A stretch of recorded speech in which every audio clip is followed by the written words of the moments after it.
नमस्कार दोस्तों। आज हम लोग एक नए टॉपिक्स के बारे में अध्ययन करेंगे जिसका नाम है सरोगेट मां। क्या होती है सरोगेट मां, अर्थात किसे कहते हैं हम सरोगेट मां? तो वह स्त्रियां जो किसी दूसरे स्त्री और पुरुष के युग्मनज को धारण करती हैं, अर्थात युग्मक को धारण करती हैं, वह सरोगेट मां कहलाती हैं। अर्थात जो ऐसी स्त्रियां जो क्या करती हो, संतान उत्पन्न नहीं कर सकती हूं या जो दंपत्य संतान को उत्पन्न नहीं कर सकती हो, वह उसके युग्मनज को धारण करती है। किसी दूसरे पुरुष और स्त्री के युग्मनज को धारण करती है, वह सरोगेट मां कहलाती है। आइए लिखते हैं। ऐसी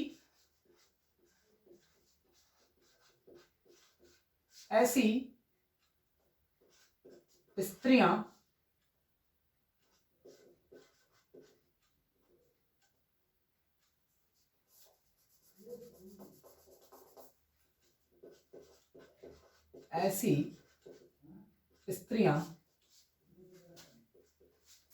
जो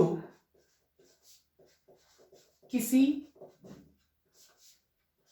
दूसरे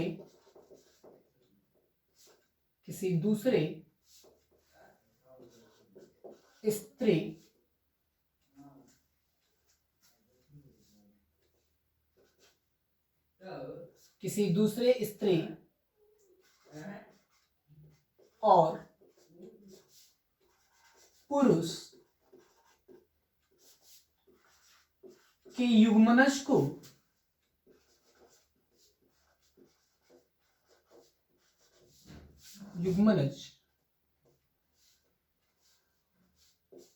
जाइगोट को धारण करती हैं,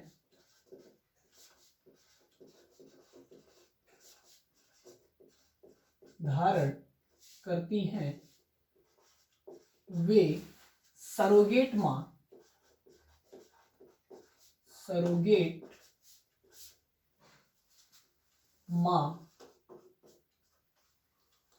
कहलाती हैं।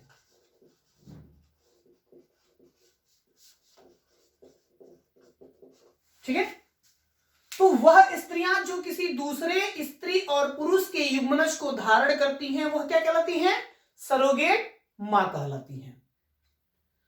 अब अगली टॉपिक्स जो है वह GIFT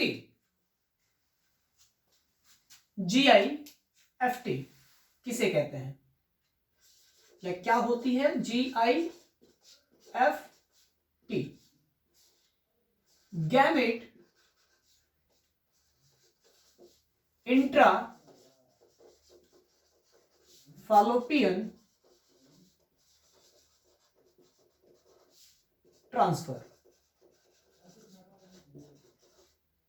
ठीक है। हिंदी में इसको युग्मनज अंतः स्थानांतरण बोलते हैं। गैमेट इंट्राफैलोपियन ट्रांसफर कब कराई जाती है? गैमेट इंट्राफैलोपियन ट्रांसफर, तो यह वह प्रक्रिया है जिनमें स्त्रियों में कराया जाता है। अर्थात यह प्रक्रिया किसमें कराई जाती है? स्त्रियों में कराई जाती है। और कैसी स्त्रियों में? तो जिनकी झालर क्या हो, अंडाणुओं को पकड़ने में असमर्थ होती है, उस स्थिति में गैमेट इंट्राफैलोपियन ट्रांसफर कराई जाती है। यह प्रक्रिया, आइए, यह प्रक्रिया उन स्त्रियों में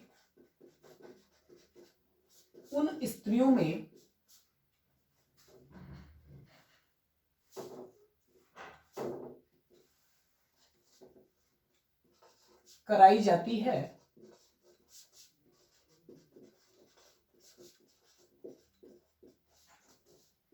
जिनकी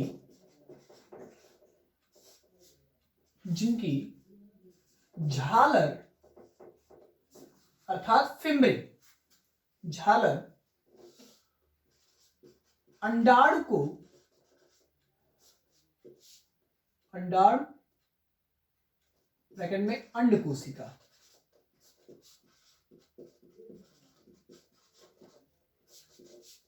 को पकड़ने में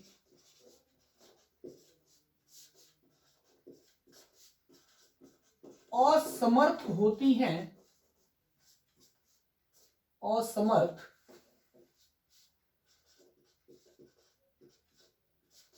होती हैं,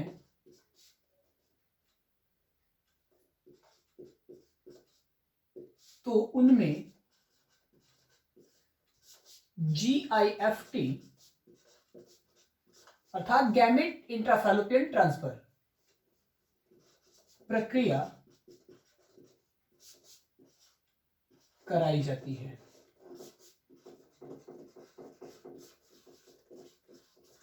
ठीक है, GIFT कब कराई थी? यह प्रक्रिया उन स्त्रियों में कराई जाती है जो क्या करती हूं, जिनकी फिम्बरी अर्थात झालर अंड कोशिका को पकड़ने में असमर्थ होती हैं, तो उस स्थिति में GIFT प्रक्रिया कराई जाती है या GIFT प्रक्रिया कहलाती है। ठीक है, होता क्या है,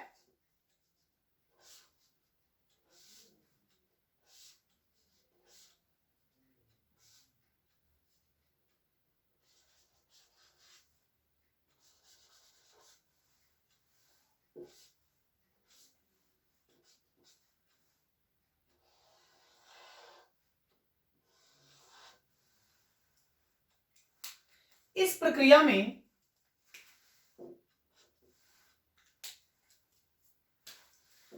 अंड कोशिका अंडाशय में तो बनती है, अंड कोशिका अंडाशय में तो बनती है, किंतु झालर अर्थात फिम्बरी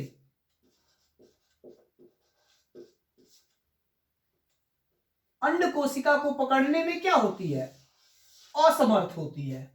अर्थात अंड कोशिका झालर की सहायता से होते हुए इस्थमस जंक्शन तक पहुंचती है और इस्थमस जंक्शन पे ही क्या होता है, संलयन होता है, निषेचन होता है। तो यहां तक अंड कोशिका न पहुंच के झालर क्या होती है, पकड़ नहीं पाती हैं, अर्थात उनको असमर्थ होती है पकड़ने में, जिनके कारण क्या होती है, इस प्रक्रिया इन अंडाशयों को डायरेक्ट किसमें प्रवेश कराया जाता है, डायरेक्ट गर्भाशय में प्रवेश कराया जाता है। डायरेक्ट किसमें प्रवेश कराया जाता है, तो गर्भाशय में प्रवेश करा दिया जाता है अंड कोशिका को, जिसे हम क्या कहते हैं, गैमेट इंट्राफैलोपियन ट्रांसफर कहते हैं। ठीक है, तो इस प्रक्रिया के द्वारा भी एक नई प्रक्रिया, जैसे मतलब ART के तहत लाते हैं। ठीक है, सहायक जनन प्रौद्योगिकी के तहत आती है। अब इसके बाद एक नई हेडिंग आती है, कृत्रिम गर्भधान, आर्टिफिशियल इंसेमिनेशन, कृत्रिम गर्भधान।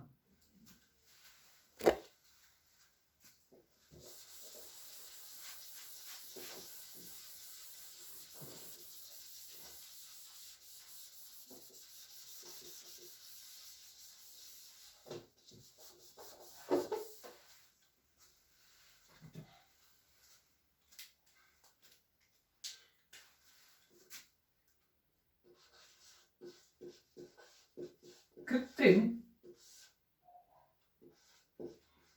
गर्भधान,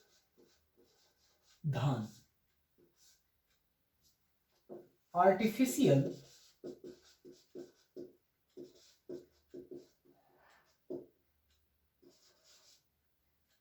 इंसेमिनेशन, इंसेमिनेशन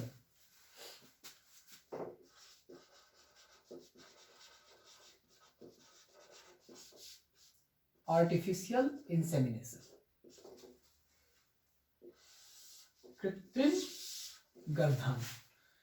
कृत्रिम गर्भधान होता क्या है, तो ऐसे दंपत्य जिनमें क्या होता हो, ऐसे दंपत्य जिनमें पुरुष के वीर्य में, अर्थात जिन पुरुष के वीर्य में शुक्राणुओं की संख्या क्या होती है, कम होती है तो उस स्थिति में उनका शुक्राणु अर्थात उनका स्पर्म लैब में लेकर क्या कर लिया जाता है, सांद्रित कर लिया जाता है, यानी उसकी शुक्राणुओं की संख्या को दोगुनी कर ली जाती है। तत्पश्चात उसे मादा में ट्रांसफर कर दिया जाता है तो कृत्रिम गर्भधारण कहलाती है।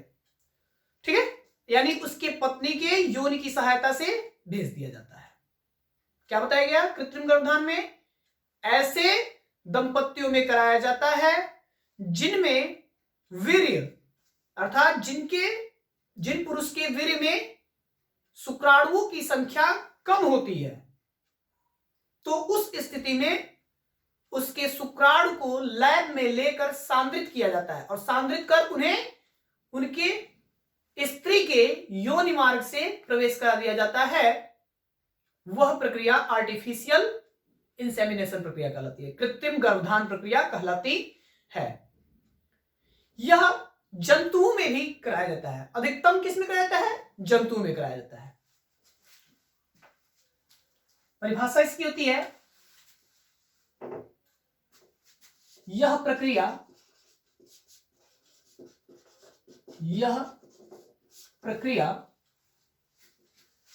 ऐसे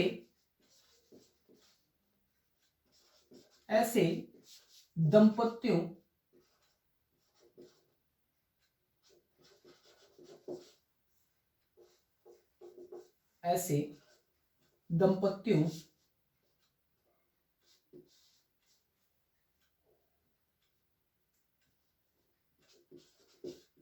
जिनके पुरुषों के वीर्य में शुक्राणु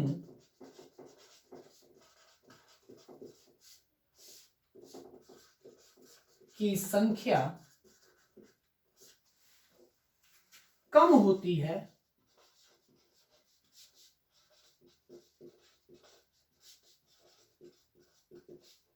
तो उस स्थिति में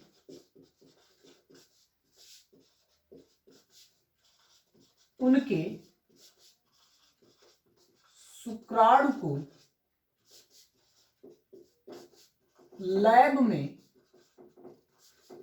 अर्थात प्रयोगशाला में लैब में सांद्रित कर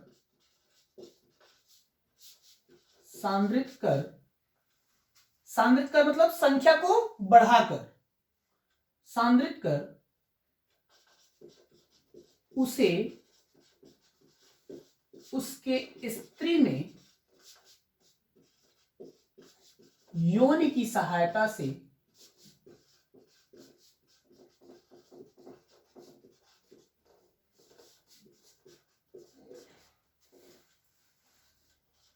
प्रवेश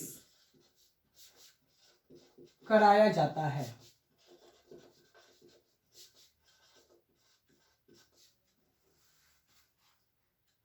तो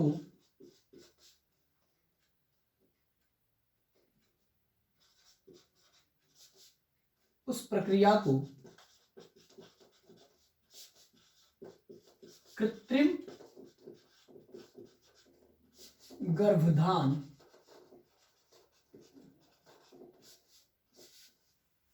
प्रक्रिया कहते हैं। ठीक है, यह प्रक्रिया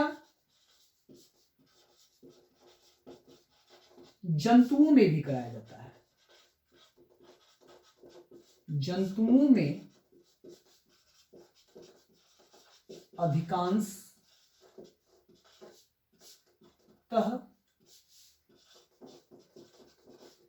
कराई जाती है। तो कृत्रिम गर्भधारण प्रक्रिया क्या होती है कि यह प्रक्रिया ऐसे दंपतियों में होती है जिनके पुरुषों के वीर्य में शुक्राणुओं की संख्या क्या हो, लगभग बहुत कम होती है ना, संख्या बहुत कम होती है।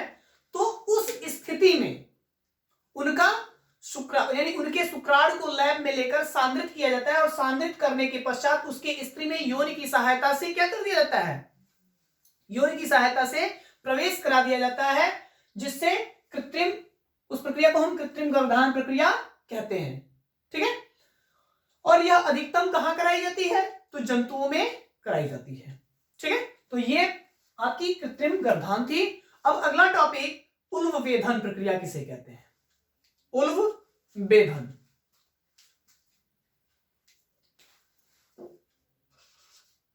उल्व वेधन, उल्व वेधन, जिसको अमीनोसेंटेसिस बोलते हैं, एमिनोसेंटेसिस।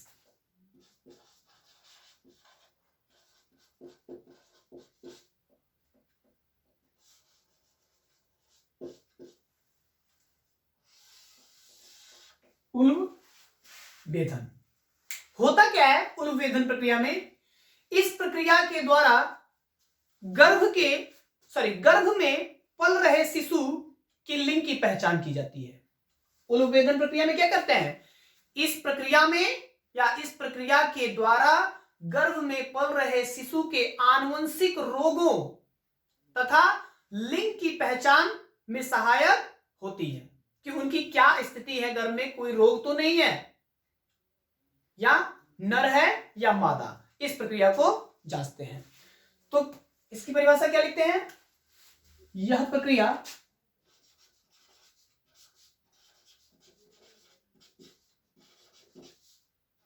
या इस प्रक्रिया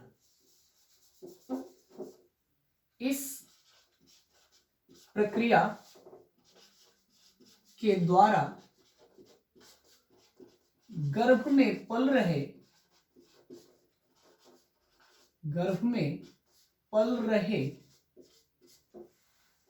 शिशु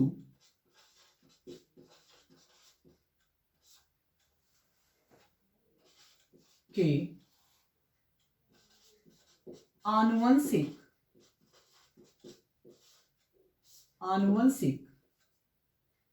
स्थिति एवं रोग तथा लिंग की पहचान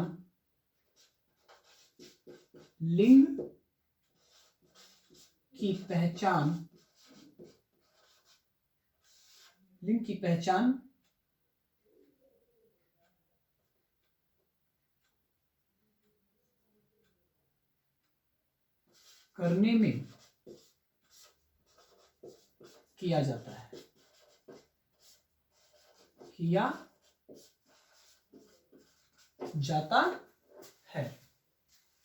ठीक है, जिसे उल्व वेधन कहते हैं, जिसे उल्व वेधन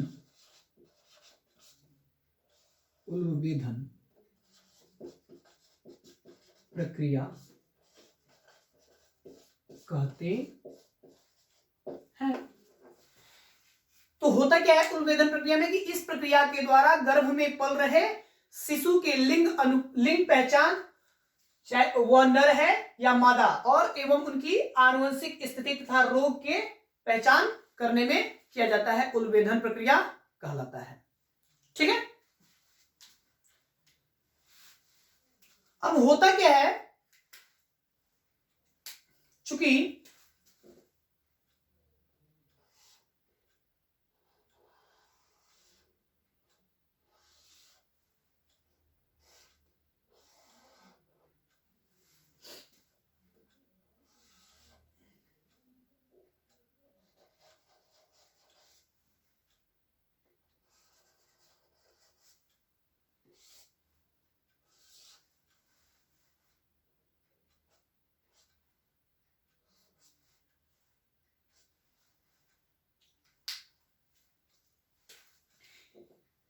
स्त्री के गर्भाशय में पल रहे शिशु एंडोमेट्रियम पे क्या होती है, एंडोमेट्रियम पर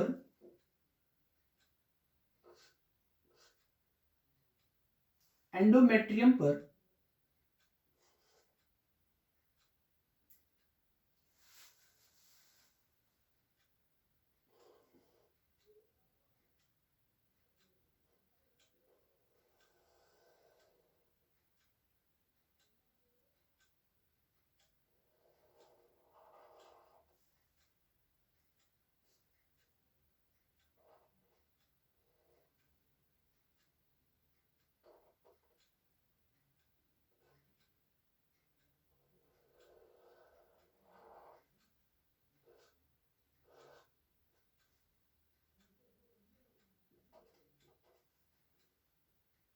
एंडोमेट्रियम पर पल रहे शिशु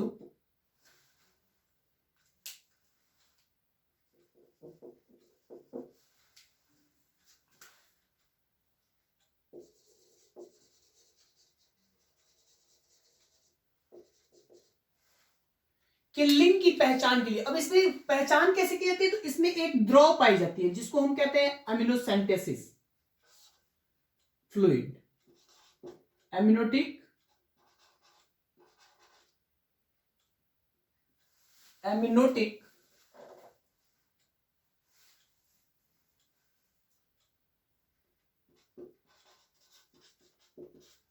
फ्लूइड, और इसी फ्लूइड के द्वारा इसकी पहचान की जाती है, लिंग की पहचान की जाती है। यह प्रक्रिया अब पूरी तरह से बैन कर दी गई है, पूरी तरह से बैन।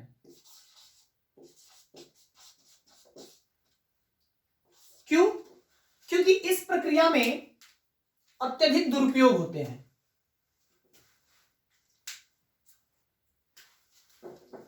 यहां पे मैं नोट करके लिख दे रहा हूं, इस प्रक्रिया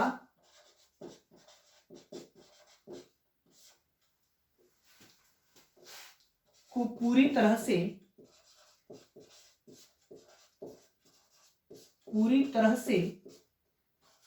भारत सरकार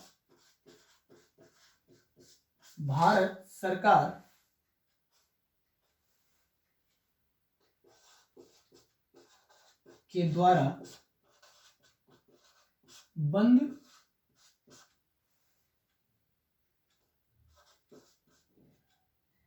करने का आदेश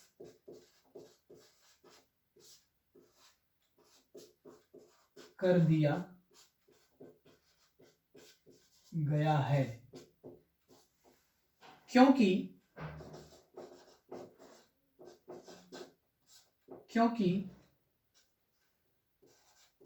इसका दुरुपयोग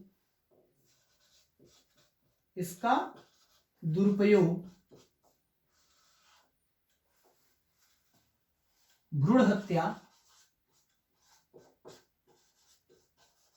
हत्या में अत्यधिक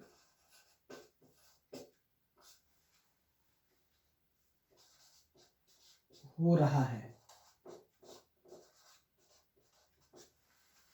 ठीक है, तो इसका दुरुपयोग हो रहा है किसमें, तो भ्रूण हत्या में दुरुपयोग कराया जा रहा है, क्योंकि जिस संतान को मादा संतान की जरूरत नहीं होती है, वह लिंग की पहचान करने के बाद उसकी हत्या करा देती है, जिसके कारण भारत सरकार ने इसको क्या कर दिया है, पूरी तरह से बैन कर दिया है।